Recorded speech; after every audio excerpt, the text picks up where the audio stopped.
Hello नमस्कार दोस्तों, आप सभी का स्वागत है हमारे इस यूट्यूब चैनल स्पोर्ट्स यूनिवर्सिटी पर।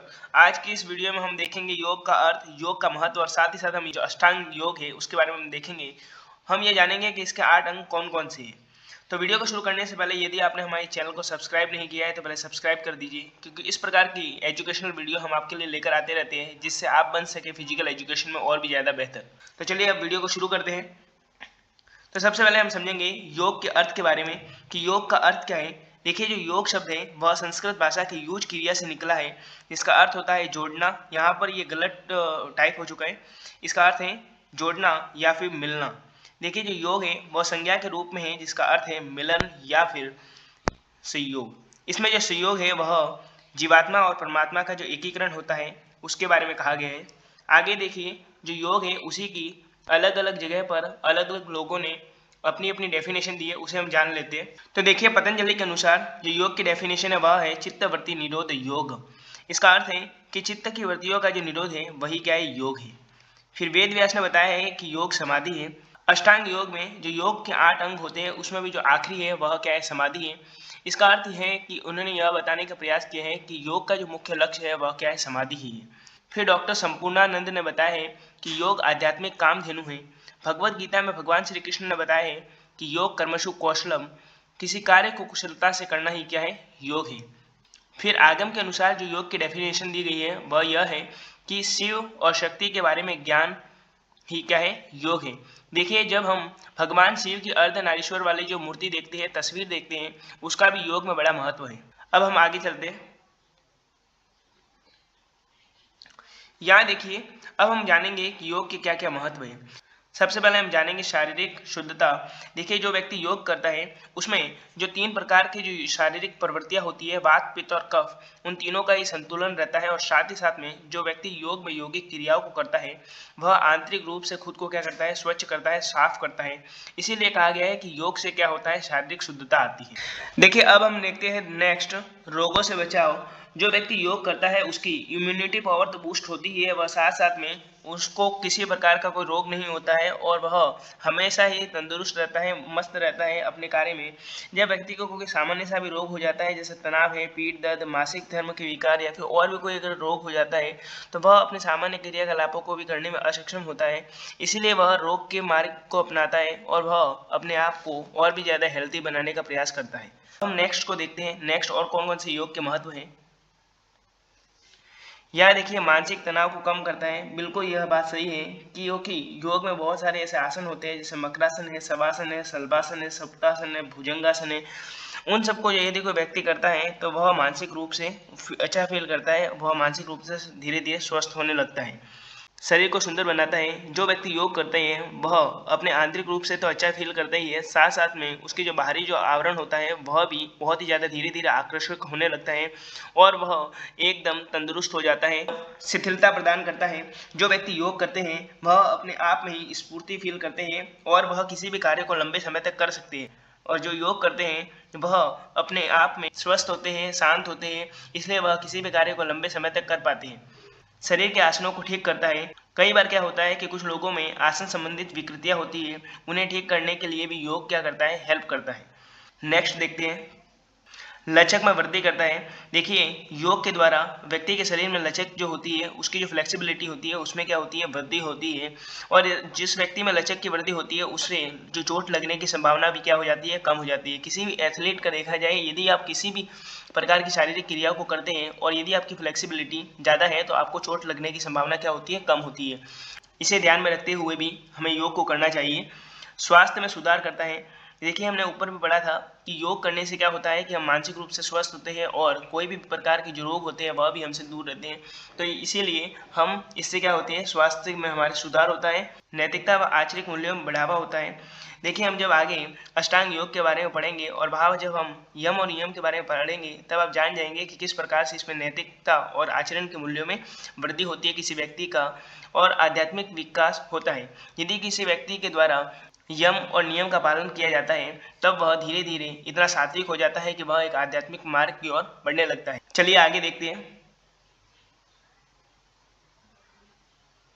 अष्टांग योग अब हम अष्टांग योग के बारे में जानते हैं। इसके नाम से स्पष्ट हो रहा है कि इसमें योग के जो 8 अंग है उसके बारे में कहा गया है।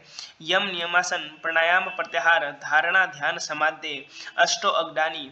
इसमें यम, नियम, आसन, प्राणायाम, प्रत्याहार, धारणा और ध्यान, फिर अंत में समाधि के बारे में कहा गया है।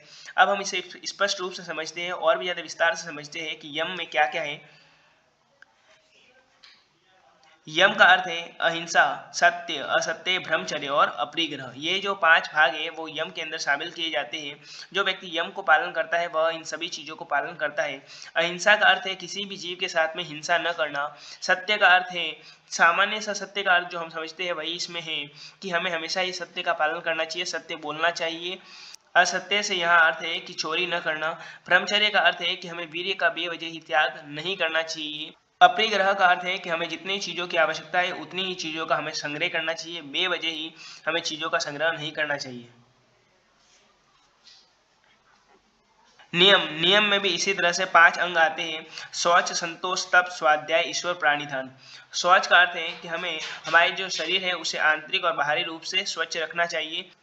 संतोष का अर्थ है कि हमें जितनी आवश्यकता की वस्तुएं हमारे पास है उन्हीं में गुजारा करने का प्रयास करना चाहिए, बेवजह ही चीज़ों के लिए पीछे नहीं भागना चाहिए। तप तप का अर्थ यह है कि हम जो भी अपने जीवन में लक्ष्य बनाते हैं उसे प्राप्त करने के लिए हमें कठिन से कठिन प्रयास करना चाहिए। स्वाध्याय का अर्थ यही है सामान्य सा कि हमें संयम से अध्ययन करना चाहिए और लगातार नई नई चीज़ों को जानने का प्रयास करना चाहिए।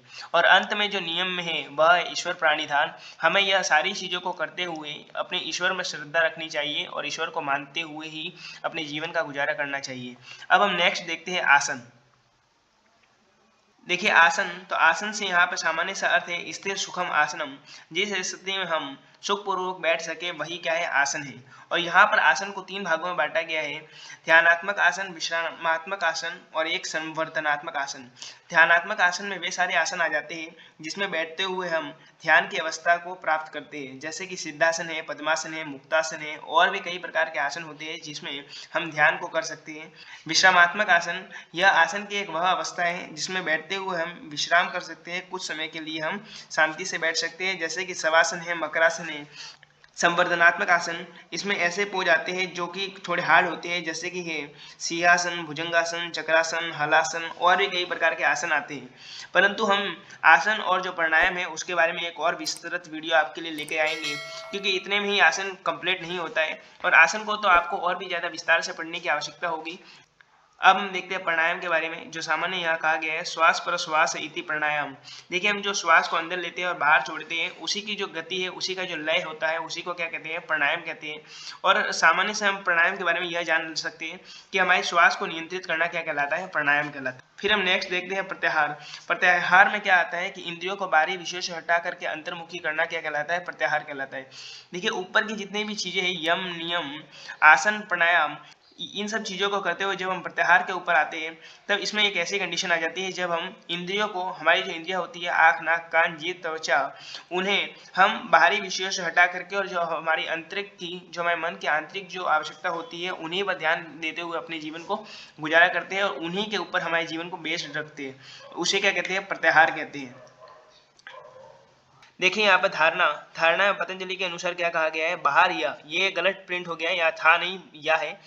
बाहर या शरीर के भीतर कहीं भी एक देश में चित्त को ठहराना क्या कहलाता है, धारणा कहलाता है।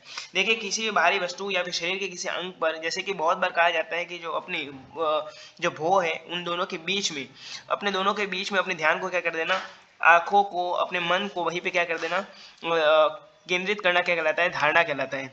फिर हम देखते हैं ध्यान के ऊपर। कई बार हम ध्यान को धारणा समझ लेते हैं और धारणा को ध्यान समझ लेते हैं, परंतु ध्यान और धारणा दोनों अलग अलग कॉन्सेप्ट है। ध्यान का अर्थ यह है कि चित्त को लगातार किसी वृत्ति में लगाए रखना क्या कहलाता है, ध्यान कहलाता है। हम जिस कार्य को करते हैं उसी में लगातार बने रहना क्या कहलाता है, ध्यान कहलाता है। समाधि की जो डेफिनेशन योग तत्वोपनिषद में दे रखी है वह क्या है, जीवात्मा तथा परमात्मा के संयोग को क्या कहा जाता है, समाधि। जो समाधि का अर्थ है वह क्या है कि हमारे जो मन है, हमारी जो आत्मा है, जो व्यक्ति की, जीव की जो आत्मा है उसका परमात्मा के साथ मिलन हो जाना, उसका परमात्मा के साथ मिल जाना क्या कहलाता है, समाधि कहलाता है। तो देखिए मैं आशा करता हूँ कि आपको यह जो टॉपिक है जो योग वाला जो पूरा टॉपिक है वह आपको पूरा समझ में आ चुका होगा, और साथ ही साथ आपको यह भी समझ आ चुका होगा कि अष्टांग योग क्या है, उसके कौन कौन से 8 अंग हैं। और वीडियो को समाप्त करने से पहले यदि आप हमारी इस वीडियो को पहली बार देख रहे हैं तो आप हमारे चैनल को सब्सक्राइब कर दीजिए, और हमारी इस वीडियो को अंत तक देखने के लिए आपका बहुत बहुत धन्यवाद।